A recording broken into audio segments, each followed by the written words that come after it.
Kash Patel has been confirmed as the new director of the FBI, the Federal Bureau of Investigation. He becomes the 9th director of the Bureau, confirmed by a razor-thin margin in the Senate. Kash Patel of Nevada to be director of the Federal Bureau of Investigation.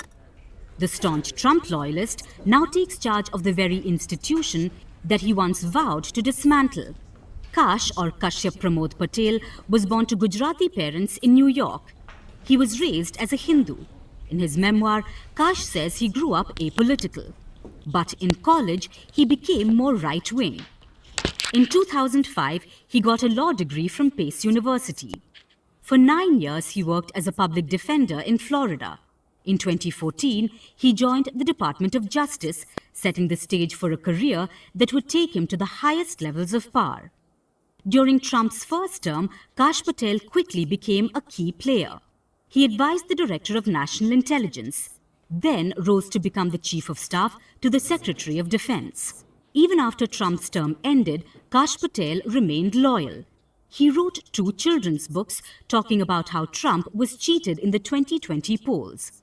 He's also on the board of the Trump Media Technology Group, the company behind Truth Social, which is Trump's social media platform. But there's another book of his that has made a lot of noise. It's called Government Gangsters. In this book, Patel suggested limiting the authority of the FBI, firing the top ranks, moving the headquarters out of Washington, and reducing the General Counsel's office within the FBI. He also wants to go after the so-called deep state, calling it the most dangerous threat to democracy, which made his appointment controversial. That set the stage for intense grilling during his Senate confirmation hearing. But Kash says his previous comments were taken out of context. He believes that the FBI has lost trust and he aims to restore it.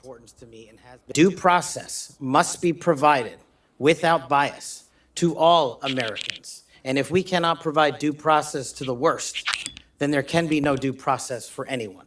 And our constitutional republic fails. The FBI has around 37,000 employees, including 13,700 special agents. It also has 350 satellite offices and over 60 foreign offices in 200 countries. Usually, the FBI is an institution above political influence. But critics believe Kash Patel's appointment makes it a Trump-controlled bureau, which is why he was confirmed by a very narrow margin. The Senate voted 51-49 to confirm. To put it in context, the last few FBI directors were confirmed by at least 90 votes. And at the same time, the FBI has lost the trust of many Americans who fear the agency has become politicized. Mr. President, Kash Patel has spent his career working in criminal law and national security. So the biggest challenge for Kash Patel will be proving that he can lead the FBI impartially. The agency's legitimacy relies on public perception. If he is seen targeting political opponents or dismantling key investigative functions, he risks eroding confidence in the Bureau. Meanwhile, his focus is on curbing bureaucratic inefficiencies, which may lead to a more streamlined and effective agency. So, Kash Patel's tenure is said to be one of the most closely watched in the Bureau's history.